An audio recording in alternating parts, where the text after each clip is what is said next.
Emma hurried down the dimly lit streets of downtown Chicago, her backpack bouncing against her shoulder.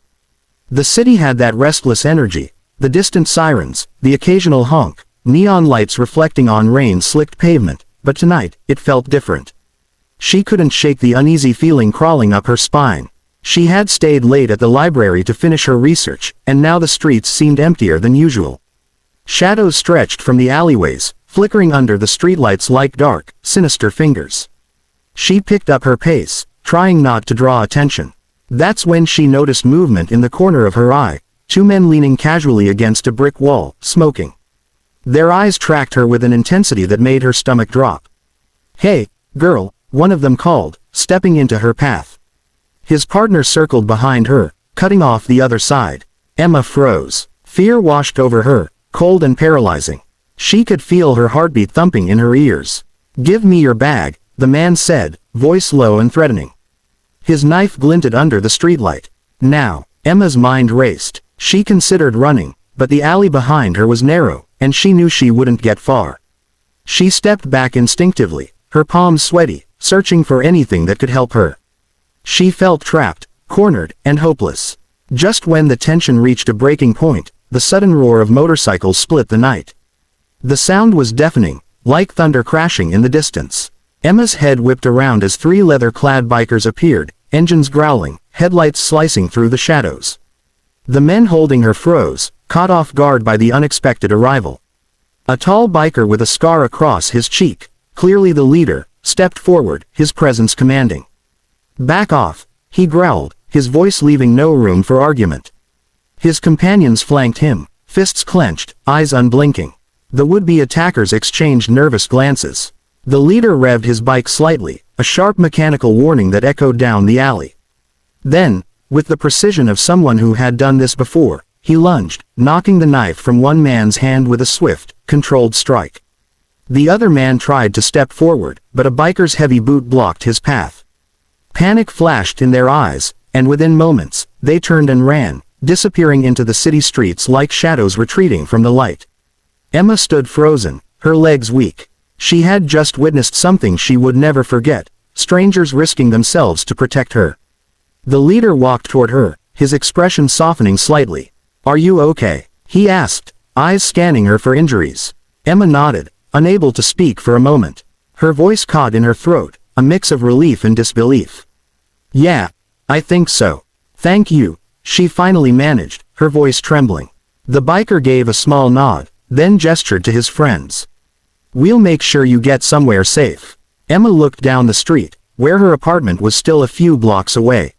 She realized she was trembling, not just from fear, but from the adrenaline and shock. The bikers, engines rumbled as they offered her a place on one of the bikes. Hesitant, she accepted, climbing onto the back, gripping the leather jacket of the stranger who had saved her. As they sped off, the city lights blurred around them. Emma's heart slowly calmed, though her mind raced with questions. Who were they? Why had they helped her? And more importantly, what had just happened to her in the middle of the night? One thing was certain. She had been in danger, but the world wasn't as dark as it had seemed. If you want, I can also write part 2 in full 500 words next, where the bikers' actions continue to protect her and the story escalates. Do you want me to do that? Emma clung tightly to the biker's leather jacket as the city lights streaked past in a blur. The engine's growl vibrated beneath her, a strange comfort after the terror she had just faced. The leader, who had saved her moments ago, didn't speak much, but his eyes flicked to her occasionally, checking if she was breathing, alive, safe. His calm confidence was reassuring, and Emma realized she felt safer than she had in hours. They pulled into a small, dimly lit parking lot behind a 24-hour diner.